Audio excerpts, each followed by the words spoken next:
Hi folks, welcome to another edition of 12-Step Insights. Today we'll be looking at the 8th step. Feel free to take care of some business. If you want to subscribe down here in this corner, that's fine. Up in this corner you'll see a link to the website if you're interested in buying the books, Addiction While They Use or Addiction and My Powerless. Both great books. I wrote them just for you. But getting on with the step today, step 8. Made a list of all persons we had harmed and became willing to make amends to them all. Sometimes the step is overlooked because people are so focused on the 9th, but the 8th step is key. It's a crucial element of the 9th step and kind of hard to do without it. So once again, made a list of all persons we had harmed and became willing to make amends to them all. An important aspect of this step is to realize that there are two parts to the step, and that's identified by the word "and" in the middle. So the two parts would be, made a list of all persons we had harmed, period, and the second, became willing to make amends to them all. So all is in there twice, and it's in both sections, important to consider. What the step suggests is that first we must make a list of all the people we had harmed, and there's no limitation on when. It doesn't say while we were using, while we were married to the using person, while we were at a certain job. It says all. And Bill was pretty explicit with his language, and so when he says all, he means them, and that might mean going all the way back to when you were a kid. Sometimes it's better to break these kind of things down into those sections as a teenager, as a child, as a teenager, as a young adult, as an adult, so forth, so it makes it easier to sort of put them down. I was helping a person with this step one time, as mentioned earlier in another step. He said he wanted to do them all. He didn't want to forget everybody, and he couldn't remember people all the time. So I said, well, let's just make a list of all the people you've ever known your whole life and you've had interactions with. Family members, obviously not the guy who owns the store down the street, unless you stole from him, those kind of things. So he made a list of all those people, and then once he had the list, we said, well, let's just cross out who we didn't harm. We pretty much know when we look at Joe Doe, and we say, well, no, Joe and I never had any negative interaction, so Joe's off the list. And then there's Jane Doe, his sister, and you go, oh, well, there was that night. So make a list of those of everybody we know, and then we have all of the possibilities on a list in front of us. The second part of the list, after we have the list, after we made a list of all the people we had harmed, we have to then decide how we're going to go about making amends to all of them, not some of them. Now, some people run into some difficulties with this because they're not willing, and we'll talk about willingness in a second, but they're not really willing to.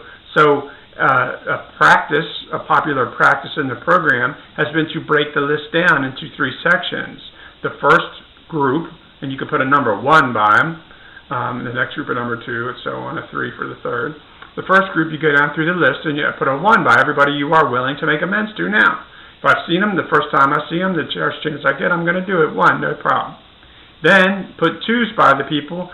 Maybe you kind of will, you don't really want to, but you will, so sort of the hesitant ones. And then the third, an actual list of people who you're not ready to make amends to them yet. And here's what happens. You start with the ones that you are willing to make amends with. You make amends to them. By the time you're halfway done that, you're ready to do all the second list, the number 2s. So then you go through number 2s, and by the time you're done the 1s and 2s, get all them out of the way, the number 3s, you're like, well, I might as well just to get it off the list. So you become more willing as you go through the process, and you see how the process works and how you benefit from the process. It's always been my belief that when we're trying to determine harms and people we need to make amends to, that we really do talk about this with another person. While sponsorship isn't really interjected into this, or spiritual guide stuff isn't interjected into this step, Bill was very active and constantly communicating. These guys spent lots of days and hours together, nights together. So they were always talking about this stuff, and some of that happened maybe even accidentally and they didn't even know it. So I'm not sure that they were able to even be aware of it and write it down.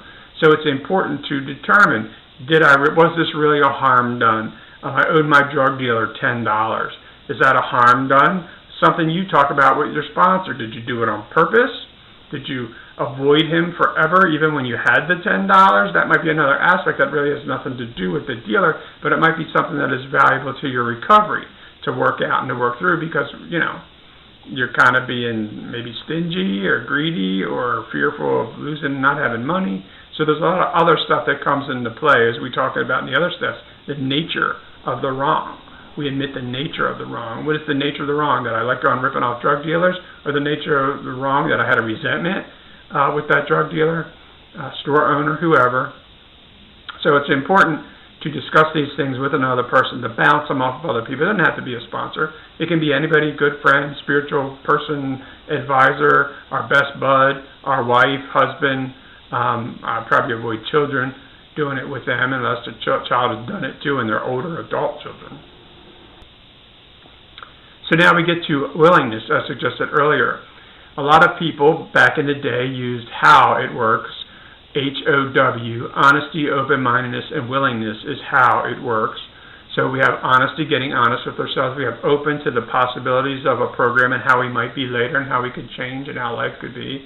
Open our minds to that stuff, how we might be okay without some of our defects. And then willingness.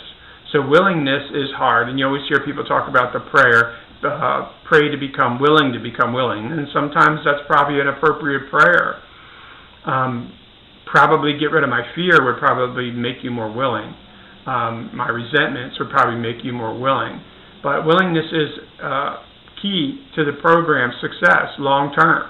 Now, you might not be able to be willing and hang around for a couple years and not get in any trouble, not relapse or anything like that, but eventually this stuff erodes at your core. So these are the things where, you can walk down the street with your head held high, and you can look people in the eye when you're talking to them, as opposed to doing this kind of stuff and, looking around when you're talking to them. What you'll find is you watch newcomers, when they come in, they're doing a lot of this stuff, looking down, playing with their phones. When they walk into a room, they're uncomfortable, so they can't even sit there by themselves.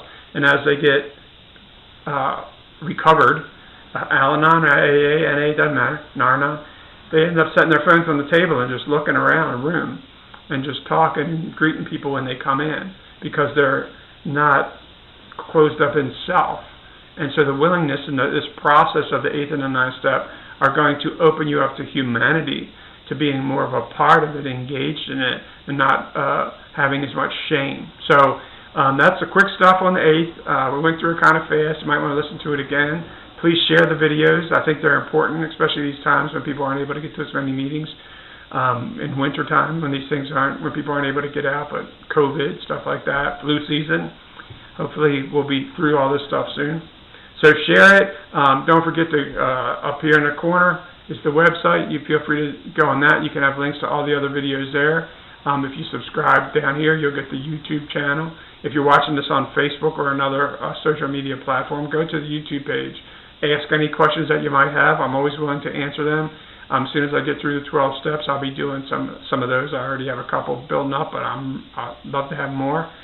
Sometimes people ask couple people ask the same question. So, again, addictioninthefamily.com. My name is Emmanuel John. I have 2 books out on addiction. One is Addiction, Why They Use, a handbook for anyone that loves an alcoholic or addict. I think there's right there is a website thing too, and there's a picture of one of the books. The other one's kind of hidden. And the other one is Addiction, Am I Powerless? A User's Guide to the Truth, Self-Assessment. So try that. Try the website out. Hopefully you like it, but feel free to share it, and please like it and comment if it was helpful. Thanks, and I hope you have a successful day. Thanks. Bye.